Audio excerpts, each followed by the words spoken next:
سڵاوتان لێ بخۆشەویستان من چۆمان خسرەوم لە ستودیۆکانی رادیو و تەلەڤیزیۆنی سلێمانی لە دیداری تایبەت لەگەڵتانم دیداری تایبەتی ئەم جارم تایبەت کردووە بە مژارێکی گەرم کە لە هەرێمی کوردستان و لە عێراق و لە ناوەندە جیهانیەکان و لە میدیا جیهانەکان قسە و باسی گەرم لەسەر ڕێککەوتنی هەردوو سەرۆکوەزیرانی عێراق و سەرۆکوەزیرانی هەرێمی کوردستان کە ئەویش دووبارە بە هەناردکردنەوەی نەوتی هەرێمی کوردستان ئەویش لە دوای بڕیارەکانی دادگای پاریز هەرێمی کوردستان ڕێککەوتنی لەگەڵ سەرۆکوەزیران محەممەد شاح سوودانی واژۆ کرد لە گرنگی ئەم باسە سیاسیە ئابوورە لەگەڵ کاک سیروان حەمەشەری وەکو ماستەر لە یاسای نێودەوڵەتی دەچینە نێو ئەم قسە و باسەوە. مامۆستا بەخێراتی. مامۆستا چۆن ئێمە لە گرنگی ئەم واژۆکردنە ینی تێبگەین سەرڕایەوە کە پێشتر بڕیاری دادگای پاریز شۆکێک یاخود سەدمەیەکی دروست کرد لە هەرێمی کوردستانە بە تایبەتی واژۆکردنی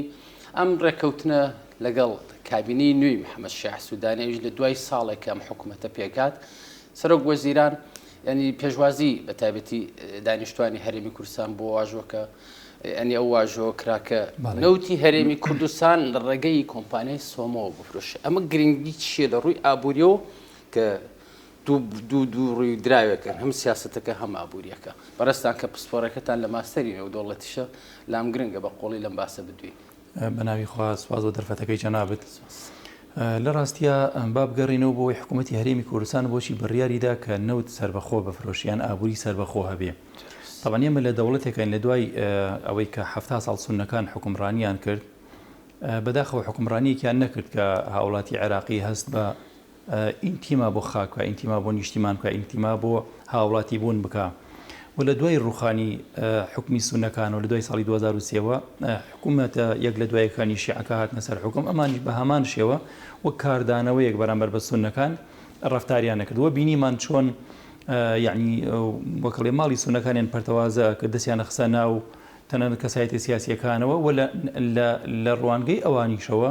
ئێمە بەرامبەر بە هەردووکیان نەیار بووین ئێمە بەرامبەر بە هەردووکیان ئەسڵەن ئەگەر نەیار بووینایە باشتر و بەڵکو وەک دوژمن سەیریانەکردین چه حکمی شیعەکان چه حکمی سونەکان دوژمنانە بەڵێ ئەوان دوژمنان ڕفتاریان لەگەڵ ئێمە کردو بەڵام لە ڕاستیە با ئینسان واقعی بێ وەک عەرە بەڵێ لەوەن سەفەناس لە استراح القاضی بە درێژایی مێژوو کورد وەک دوژمن ڕفتاری نەکردووە ینی ئێمە بەڵگەمان لایە کاتێک کە کورد دەسەڵاتی هەبووە بۆن لە ڕاپەڕینی ساڵی 1990ەکە ئێمە بینیمان بە سەدان سەربازی عێراقی شیعە و سونە بەسەر شەقامەکانی ئێمە ئاڕۆشتن لە دوای ئەوەی کە برینەکانی هەڵەبجە و ئەنفال و ئەوانەمان هێشتا کە خوێنی لێ چۆڕا قەدماغی نەبەستە بوو سەرباری ئەوەش بینیمان ئێمە خەڵکی ئێمە نەک وەکو دوژمن سەیریان نەکردن نەک پەلاماری کوشتنیان نەدان بەڵکو بە پێچەوانە و هاوکاریان نەکردن لەنێ شۆڕشەکانیشە ئێمە ئەسڵەن سیستمی وەکەڵێ ترس و تۆقاندنمان نەبووە سیستمی ئەومان هەبووە بیسومانە خۆمان بسەپێنین ینی ئیسپاتی وجودی خۆمان بکەین بەتەنها بەڵام سەیرەکەی لە حکوومەتێک لە دوایەکانی حکوومەتی عێراقی کە بەداخەوە لە دوای ساڵی 2023ەوە کە حکوومەتەکە دروست بوو تەشکیلی حکوومەت کرا لەسەر بنەمای دەوڵەتێکی فیدراڵی دروست بکرا دەوڵەتی فیدراڵی واتە چەند هەرێمێکیان چەند هەرێمێک هەبێ و لە بەرامبەریشە ناوەند هەبێ ناوەند و هەرێمێنی کۆمەڵێک دەسەڵات هەیە دابەش کراوە کۆمەڵێک دەسەڵاتی بەپێی دەسوور دەسەڵاتی هەرێمە کۆمەڵێک دەسەڵاتی ناوەندە ئێمە لاریمان لەوە نەبوو خۆمان متفق بووین لەسەری بەڵام ئەوە حکوومەتێک لە دوایەکانی ئەنجومەنی وەزیرانەکانی حکوومەتی عێراقی بووە کەوا ڕەفتاری کردووە ئێمە دیسان هەست بە غوبن بکەین هەست بە وەکەڵێ سەرکزی بکەین هەست بە چاوسانەوە بکەین کاتێک کە داعشیت بەلامار ئەدا داعش لە ڕاستیە ئێمە بینیمان لە مۆسڵاتی کرد بە ماوەی شەو ڕۆژێک ئەو هەموو قووەتەی عسکەری حکوومەتی عێراقی کۆنتڕۆڵ کرد بەڵام لە بەرامبەر هێزی پێشمەرگا ڕاستەمان و بوونمان زۆردا ڕاستە شەهیدی زۆرماندا ڕاستە بەڵام داعش بۆ نهاتەوە تەنها بە شەهید لێمە ڕازی بێ نابەوە هاتبوو ئێمە خاکەکەمان بکە بە سووتمان ئەمە لەگەڵ ئەوە شامامۆستا تەمەن باسەکەت پێ نابڕم لەوەی کە نەچیتەوە سەرباز لەوەی کە ئەم زوڵم و زۆرە کە کرا هۆکاری یەکەم حکوومەتە یەک لە دوایەکانی عێراق لە دوای ڕوخانی ینی ڕژێمی سەدام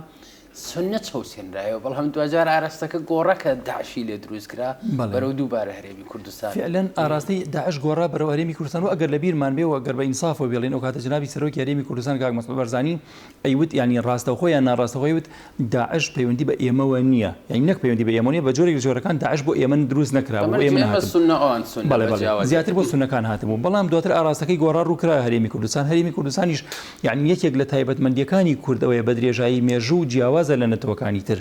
ئەوەیە چییە کە وەکڵێ ئەو دوژمنەی نتوانێت لە ناوبەرە بەهێز دەکا فعلەن ئەو بەسەر ئێمە سەسبیوە ئێمە بە درێژایی مێژوو بەهێزی زەبر و زەنگ نەتوابینێتەوە بەڵکو خۆڕاگر بووین ڕاستی ئێمە هەمومان گلەیمان هەیە لە دوو ئاڕاستەی گلەیمان هەیە لە وەکەڵێ یەکتر خۆری گلەیمان هەیە لەوەی کە قسەمان یەک نییە بە تایبەتی لە کاتە هەستیارەکانە چکە کاتێک ئێمە زانین کاتێکە شەڕ ئەبێ ئەوە شەڕە دوای شەڕ میراتی شەڕەکەدا بەشەکرێ کێشەی ئێمە ئەوەیە لە شەڕەکە وەکەڵێ لەسەر ساحەی گۆڕەپانی شەڕەکە ئێمە شەڕکەرین بەڵام دواتر لەسەر ساحە سیاسیەکە کە میراتی شەڕەکەدا بەشکرێ ئێمە پەراوێزەخرین خۆشبەختانە لە کاتی داعشا دروستبوونی داعشا و هێنانی بۆ سەردەمی کوردستان ئێمە تا ڕادێکی زۆر یەکگرتوو بووین و توانیمان ئەو قۆناغە سەختە تێپەڕێنین لە بەرامبەر حکوومەتی عێراقی نەک هاوکاری ئێمەی نەکرد بگرە بە پێچەوانەوە فشارێکی زۆری بەسەر ئێمە کرد و قوت و موچە و بژێوی ژیانی خەڵکی کوردستانی بڕی وەک عارە بڵێ ئەینە المەفەڕ ئەمە ئەسلی باسەکەیە ینی لەو کاتەوە کە مامۆستا زۆر بە جوانی ئاماژەی پیا کە لە بۆعدێکی مێژوویەوە هاتەوە ئێرە کە لە دوایەوە ینی کە موچە و بودجەی هەرێمی کوردستان بڕا بۆ دەرەچیە یاخود بۆ خۆبژێوی لە 2014 هەرێم ئەکری بڵێ ناچار بوو کە گرێبەستی نەوتی لەگەڵ کۆمپانیای ینی ئەو کۆمپانیانێ بکە ینی بارتەقای ئەمە بوو کە هەرێمی کوردستان ئەگینا دەویست لە نێو حکوومەتێکی فیدراڵی مافە دەستوریەکانی خۆی ممارەسە بکە ئەگەر تەنانەت کاک چۆمان ئێمە ئەگەر مافە دەستوریەکانی ئێمەوەی کە لە دەستور ڕێگای پێداوین ئەگەر مافەکان من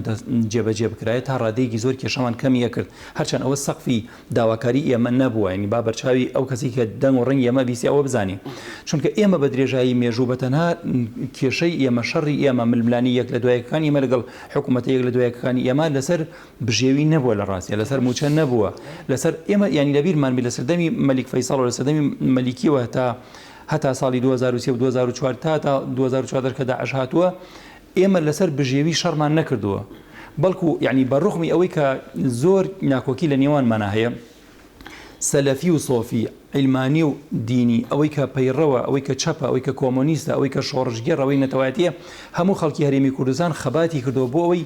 ڕاپەڕینی ساڵی 1990 بەرهەمی هەبووە یعنی ئەم بەرهەمە بەتەنها ڕاستە پارتی پشکی شێری هەبووە ڕاستە یەکێتی ینی هێزێکی شۆڕژگەڕی هەبووە بەڵام بەتەنها مڵکی پارتی وەکێتی نییە مڵکی هەموو کوردە زۆر باشە هەموو کورد لەسەر چی شەڕیان کردووە لەسەر شتێک پێڵێن دۆز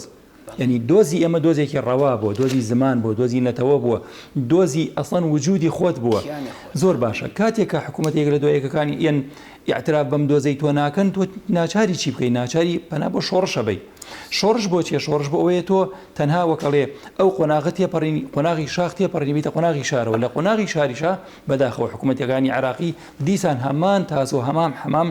بۆ چونکە عەقڵیەتی عەرەبی وایە بەداخەوە عەقڵیەتی عەرەبی وەک دکتۆر عەلی وەردی کە لە مێژووناسێکی عەرەبە کۆمەڵناسێکی عەرەبە یعنی زۆر بە جوانی بە شیکاری باسیەکە لە هەر شوێن لە هەر وڵاتێکا کە سیستەمی ینی وەکەڵێ بەدەوی و حەزاری تێکەڵچن پێکەبن ئەوە شخصیەتی ئیزدیواجێت دروستە بێ یعنی قسەی ئەوی لما تەقولون ما لا تفعلون شتێکی لەو بابەتە ئەوەی کە ئێڵێن بۆ جێبەجێ ئەوەی کارێ بۆی جێبەجێ ناکرێت ئێمە چی بکەینی لە ڕاستیە ئێمە زۆر جار ینی تیرێک ئەنرێت بە حکوومەتی هەرێمی کوردستانەوە و بە تایبەتیژە ناو حکوومەتی هەرێمی کوردستانە بە پارتیەوە ئەڵێن پارتی وڵا پارتی نەوتی فرۆشت ئابووری سەر بەخۆی کرد ئابووری بەرامواجێتە ئستا سەرچەرە بۆ کۆمەڵگەیەکی عەرەبی کە بە حکومی کۆمەڵناسی عێراقی کە باسیەکە بەڵام ئەو ئیزدیواجش ینی لە ئێمە ئەبینرێتەوە لە بەتایبەتی لە دەستپێکە ئاماژەم پێ دادگای پاریس بڕیارەیە ینی بڕیارەیە لە سەر چی لە سەروی تۆ بژێوی ژیان هەتا کارەباکەت کەم بێتەوە بڕیاری ینی جێبەجێکردن یاخود فرۆشتنی نەوت بە ڕێگەیەکی قانونی لە کۆمپانیای سۆمەوە دەکرێت دووبارە ینی ئەم ئیزدیواجەتی ئینسان نازانێت ینی چۆن مخاتەبەی ئەوانە بکە کە نەیاری پارتی کە بە مەرجە خۆیان زیان نەبینن قەنجاز ناکەنەوە ئەزانی لە چیا خۆی بینێت ینی من بەداخەوەم کە ئەماڵێم ینی باوەڕ کە ئینسان خەفەتی پێخوا وەک ئەو نمونەی کە ئەڵێ دوو کە زیندانی بوون بە لە سێدارەدان حکم دراون لیانە پرسن ئایا ئێوە یەک هیوایەتان پێ بڵێ ئێمە بۆتان جێبەجێ ئەەکەین یەکیان ئەڵێ من تەنها هیوایەتێکمەوەی دایکم ببینم تەنها پێش لە سێدارەکە من هیچم نایە بەس تەنها دایکم ببینم لەوی ترە پرسن تۆ هیوایەتێکی ئەڵێ بەس ئەو کەسەی ڕەفیقەکەم دایکی نەبینێ یعنی لەم هەرێمی کوردستانی ئێمە بەداخەوە وای لێ هاتووە تۆ کاتێک ئەڵێ من دەوڵەت دروستەکەم کۆمەڵێک دروستە بنەڵێن ئێمە بەس دژی دەوڵەتین ئێمە لەگەڵ عێراق چێتیان کاتێکە لەگەڵ عێراق ڕێەکەوی ئەڵێ کاکە بۆ لەگەڵ عێراق ڕێکەوتی ئەسەن بۆ ئیسە ڕێەکەوی بۆ زووتر ڕێنەکەوتی بۆ پێشتر ڕێنەکەوتی کاتە نەوتی نایەتێڵێ نەوتی نایەتێ کاتە نەوتی ئەیاتێڵێ بۆ نەوتی تەسلیم کرد باشە ئێستا یعنی لە ڕاستیە یەک من ناموێت لە ڕاستە لێرەوە کادرێکی پارتی قسە بکەم بەڵام با من سەریح بم یعنی ڕاستیە ئەوانەی کە نەیاری پارتیشن ئەم قسە دووبارە ئەکەنەوە پارتیەکێک لە خاصیەتە جوانەکانی ئەوەیە شەرمن نییە یعنی کاتێک کە بڕیارێکیدا کاری بۆکە بە جدی کاری بۆکەوە تەحملی مەسئولیەتیشی ئەکا ناترسێ لە دەنگێر شەقام ئەزانی کاک چۆمانێنی بەداخەوە لە هەرێمی کوردستانی ئێمە ڕاستە میدیا و سوۆسیال میدیا بێ کاریگەریە بێ لەسەر بڕیاری سیاسیەکان بەڵام بەڕاستی کارەساتە ئەگەر سوۆسیال میدیا بێ بە حیزبێکی سیاسی بەڕێوە بەرێ کارەساتە ئەگەر کەسایەتێکی سیاسی بێوێ لە بەرخاتی لایک و کۆمنت وەکەڵی دەستخۆشی بۆ بێتەوە نا ئەوە کەسایەتی سیاسیەکان ئەبێ ئاراستەی شەقام بکەن ئەبێ ئاراستەی میدیا و سوۆسیال میدیاش بکەن بۆیە زۆرێک لە حیزبە سیاسیەکانی ئێمە لە پێناوی لایک و کۆمنتە لە پێناوی ئاراستەکردنی وەکەڵی دەستخۆشیەکی تۆڕە کۆمەڵایەتەکان کە کەفوکوڵێکە بەسەرە چیە ناتوانن کۆمەڵێکشت دەرببڕن بەڵام پارتی ئەم قۆناغی تێپەڕاندووە پارتی بە ڕوخمی ئەوەی کە حساب بۆ میدیا و سوۆسیال میدیاکە بەڵام خاوەنی بڕیارێکە کە بڕیارێکیدا کەسایەتیەکی وەکو غاندی ئەگەر کەسێک لە مێژووە گەورە بێ شارێک پارکێک بۆ نمونە قوتابخانەیەک بەناویەوەکەن یان ئەو پەڕی شارێکی بەناوەکەن و جۆرج واشنگتن بەڵام غاندی ئەوە گەورە بوو سەدەی 20 یان ناونە سەدەی غاندی زۆر باشە مەهاتما غاندی قسەیەکی طبعا مەهاتماوەتە ڕۆحی پیرۆز لە ئاینی هیندۆسیا کەسێک بگاتە قۆناغی پێغەمبەرایەتی لای ئێمە ئەوان پێڵێن مەهاتما غاندی قسەیەکی هەیە ئەڵێ من ئەو پەیامەی کە لە ناخمایە ئەبێ ئەوەنە دووبارەی بکەمەوە یان خۆم شکست بێنم یان بەرامبەرەکەم قەناعەت پێبێنی ئەگەر تەشبیهەکەم دروست نەبێ ببوورە لە قورئانی شایانی هەر ئەوە هەیە چەند جارە قل والله احد دەستی خۆش بابەتێکی جوان وڕژان بۆ نمونە لە قورئانە ئێمە بە ینی دیراسەیەکی قورئانکەین بۆچی لە قورئانە چیرۆکی موسا و فیرعون ئەو نەهاتوەتەوە نزیکی 80 جار موسا نزیکی 100 جار موسا و فیرعون هاتوەتەوە بۆچی ئەو نەهاتوەتەوە طبعا ئێمە ئەزانین لە ئاینە شتێکی پێڵێن کۆڵەکەی ئاین نوێژە لە هەموو قورئانە لە یەک شوێنە باسی دەستنوێژ کراوە طبعا نوێژکردن بەبێ دەستنوێژ نابێ بەڵام لە یەک ئاەتا باسی دەستنوێژ کراوە فەمسحوا بأيديكم وأرجلكم إلى الكعبين دەموچاوتان بشۆن دەستان تا ئێرە و پاژنەی پێتان ئیتر ئەمە هەموو دەستنوێژە بۆ ئەمە بابەتێکی شخصیە پەیوەندی بە خۆتەوە هەیە کەسەکە نوێژەکە ئەمە بابەتێکی خودیە پەیوەندی بە خۆیەوە هەیە بەڵام بابەتێکی ترێ بابەتی یعنی مەوزوعیە پەیوەندی بە تەنها بە خۆتەوە نییە پەیوەندی بە وەرگرتنەوەی مافە وەکو چیرۆکی موسا و فیرعون مافەکان بە موسا نادات قورئان چەند جار ئەم چیرۆکەمان بۆ لێداتەوە چەند جار بۆمان لێداتەوە زۆر باشە ئێمە باوەز دەوەش بێنین ئەمریکا ئێمە بمانەوێ نەمانەوێت زۆر باسەکە ئاینی نەکەین هەرچەنە مانگی پیرۆزی ڕەمەزانی زۆر باە ئێمە ینی بابەتێکی ترۆرگرین ئەمریکا دەوڵەتێکی خاوەن سەروەری و سیادەیە دەوڵەتێکی زلهێزە تەنانەت هەنێک جار ئەوتێ بە تەنها گۆی زەوی ئەو حکومەکە هەنێک جار لەگەڵ هاوپشکەکانیە وەگەڵێ ئیداری سیاسەتی ئەم گۆی زەویادا ئەمریکا چەند جار ئێمە لە کەناڵی فەرمی و نافەرمی و گوێمان لێ بوو هەر ئەم سەرۆکە ئیسا بڕیاریدا خۆی خاوەنی پرۆژەیەک وتی عێراق با دابەژێ بەسەر سێ هەرێمە بەسەر سێ دەوڵەتە سوننەکان بەجیا شیعەکان بەجیا و کوردەکانیش بەجیا بۆ چەند جار ئەمریکا ینی ئێمە گوێمان لێ بۆ لە کەناڵە فەرمیەکانەوە ئەڵێ شتێک نەماناوی دەوڵەتی عێراقی بێ دەوڵەتی عێراقی کۆتایی پێهاتووە بۆ سووریا بە هەمان شێوە ئەمریکای ئێمە بە هیچ شێوازێک سیستەمی بەشار ئەسەد سیستەمی سیاسی حکومڕانی بەشار ئەسەد کۆتایی پێهاتووە و دوای ئەوش بینن کۆتایی پێ نەهاتبوو تەعاملی لەگەڵ کرد بۆ چکە سیاست جیاوازە لە نەزەری وەرگر ینی تاکیدکردنەوە ئیسرارکردن لەسەر شتێک کۆڵی لێنەیە بەدەست بۆ ئەمە مەسیجەکە ئەمە ینی پەیامێکە پەیام چیەوە میزەڵێ مەسیج فۆر مەسیج یعنی ئەمە پەیامێکە بۆ شێلاندن بۆ زەمینە سازی تۆ یعنی تەسەور کە 20 ساڵ پێش هیچ خەڵکی ئێمە نەک کەسێکی ئاسایی سەرکردە سیاسیەکان ئێمە بەشێک لەوانە یانوت دەوڵەتی کوردی خەونی شاعیرانەیە خەونی وشترە خەونی ینی کۆمەڵێک شتیانوت بەڵام وای لێ هات کاتێککە ئێمە بڕیارمەدا ڕیفراندۆم بکەین ڕاستە ڕیفراندۆم ئەنجامەکەی بەدڵی ئێمە نەبووە بەڵام لەگەڵ ئەوەشا هیچ سەرکردەیەکی سیاسی نەیتوانی بڵێ من دژایەتی ڕیفراندۆمەکەم بەڵکو هەموو ئەوانەی کە دژایەتیانە کرد لێرە ڕۆشتن لە کەرکووک دەنگیاندا پەنجیان کرد بە مرەکەبەکە بۆی بمێنێتەوە بۆ زەمان بۆیان کە ئێمە دژی دەوڵەت نەبووین ئەمە معناوەیە زەمینە سازی بۆ کرابوو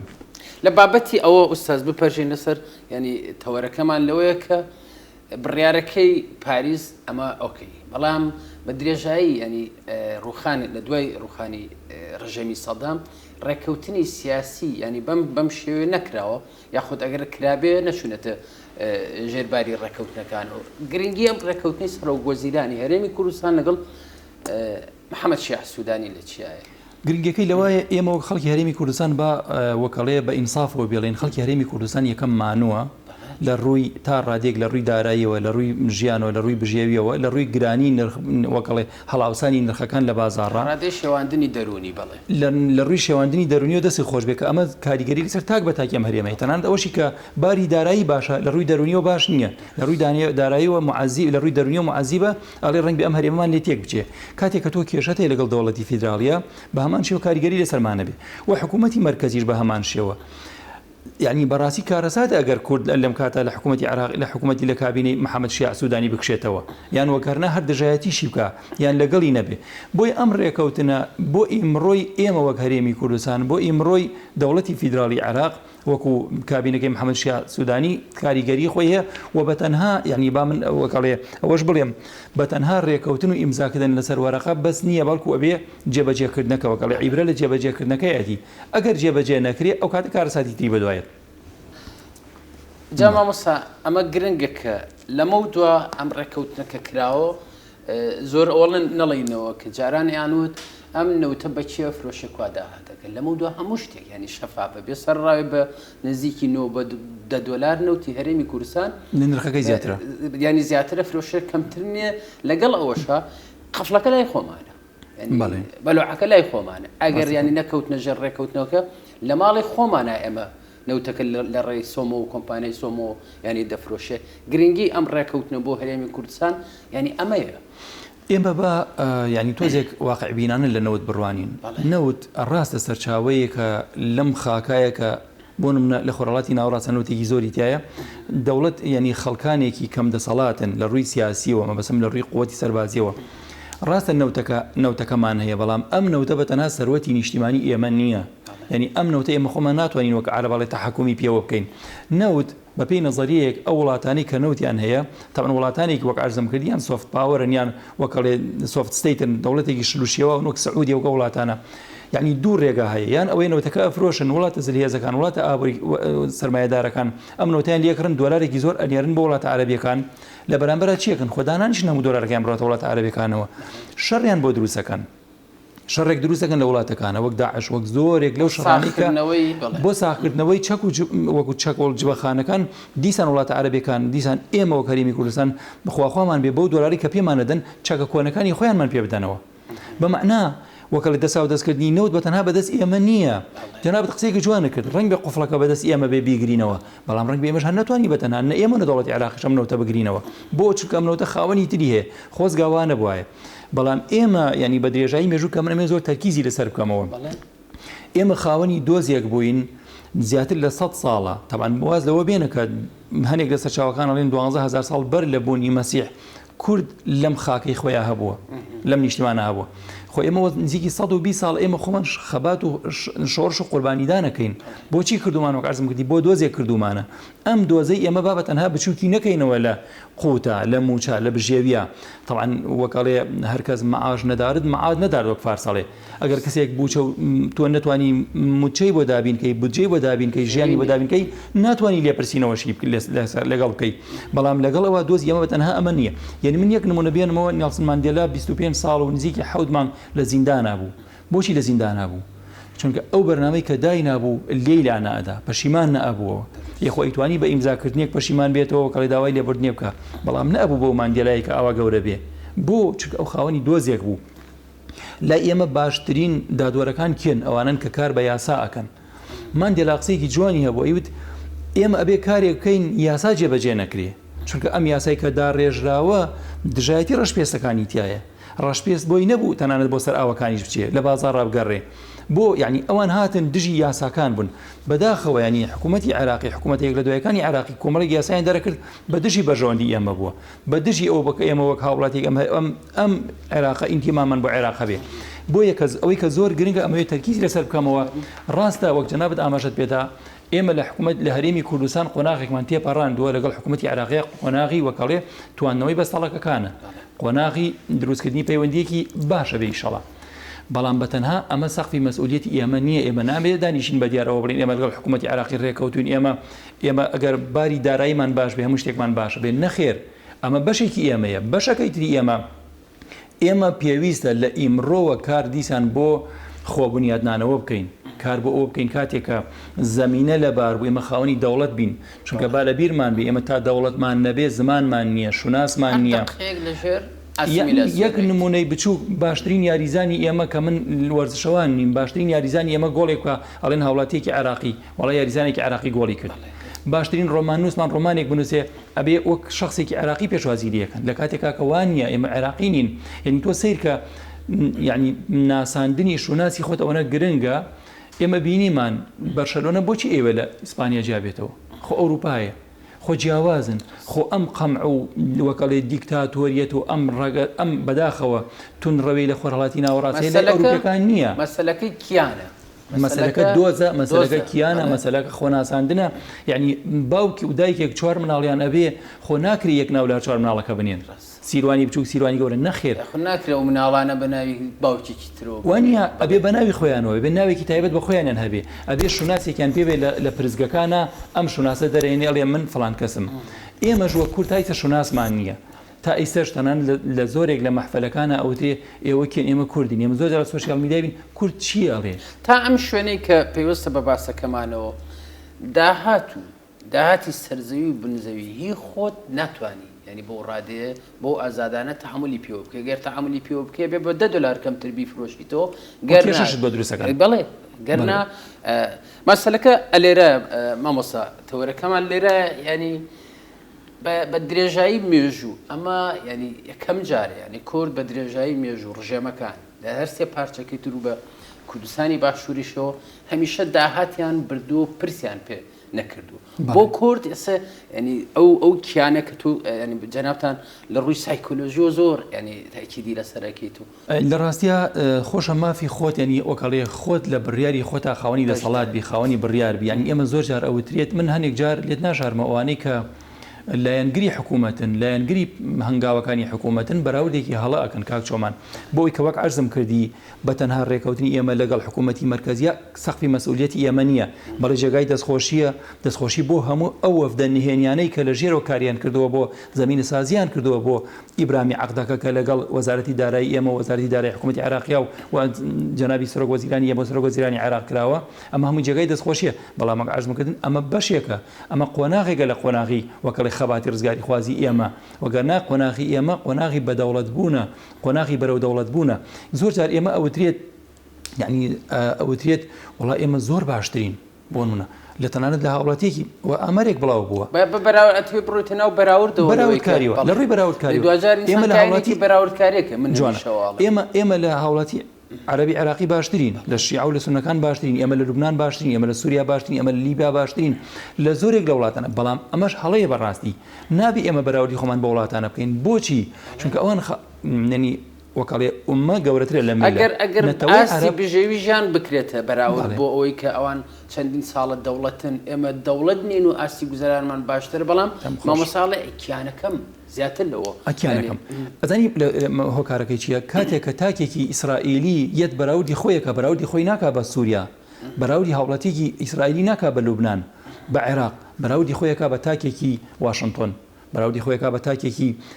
کام وڵاتی ئەوروپی کە پێشکەوتووە بۆ چونکە ئەڵێ 3000 ساڵە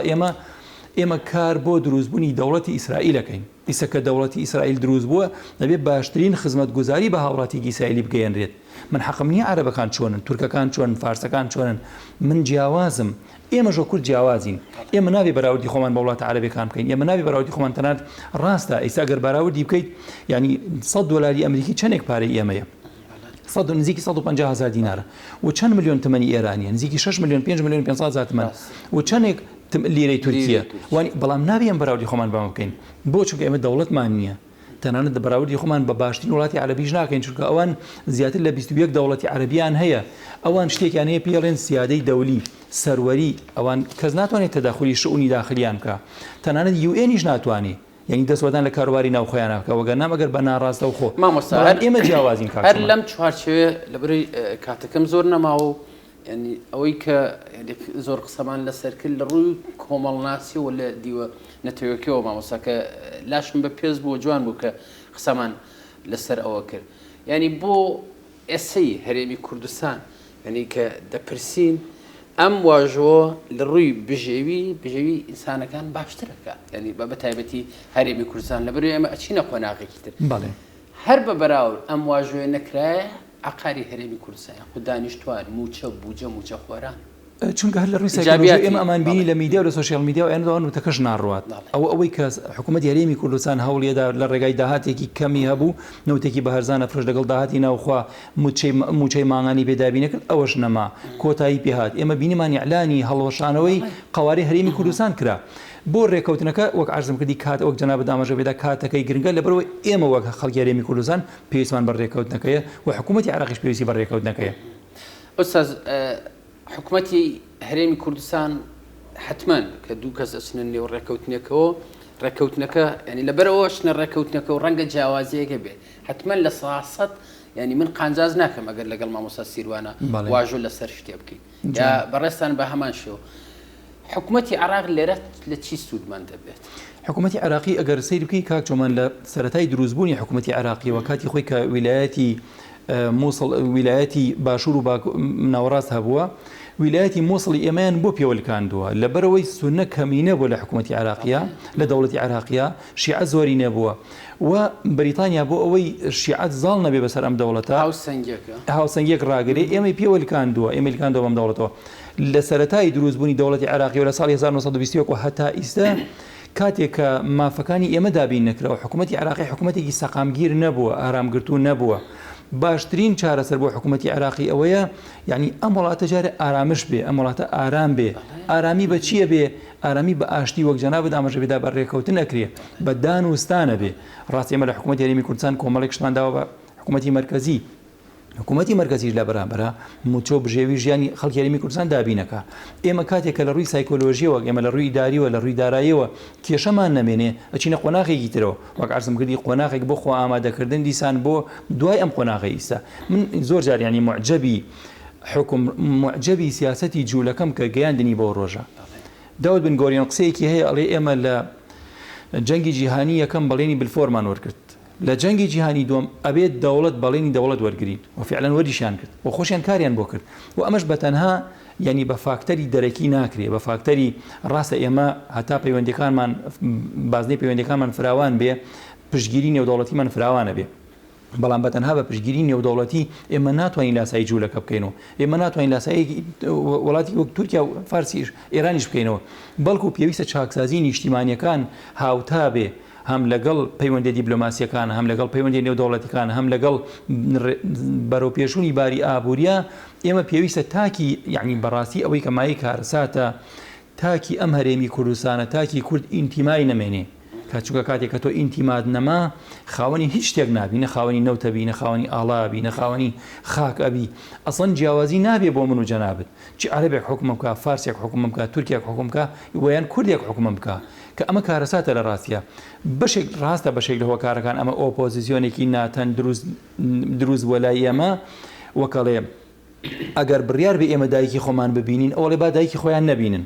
ئوستاز ینی لەم قسە و باسی ئەمە لە دنیای دیموکراسیەتان نایبینینەوە حزبێکی گەورەی وەکو یەکێتی نیشتیمانی کوردستان لە حکوومەتا بەشدار بێت و دژایەتی حکوومەتەکە باوەڕ ناکەم لە دنیای دیموکراسیەتا شتی وا هەبێت بەڵێ هەتا ئێستا سمپڵێکمان نەبینە لەو شێوازە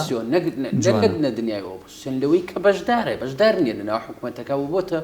نەک ئۆپۆزیسیۆن بۆتە ئەنتی ینی ئۆپۆزیسیۆن واتایەکی دژایەتیکردن واتایەکی خۆی سیستمی دیموکراسی لەسەر چی بەندە لەسەر دوو کۆڵەکە بەندە یارەکانی حکوومەت نەیارەکانی حکوومەت تاوان حیزبێک یان چەند حیزبێک دەنگەیەنن حکوومەت پێکەیەنن ئەمانە پێیانتە یارەکانی حکوومەت حیزبێکیان چەند حیزبێکتر دەنگ کەمەیەنن ئەبن بە نەیاری حکوومەت زۆر باشە وەک جەنابەت ئاماژەت پێدا ناکرێت ینی من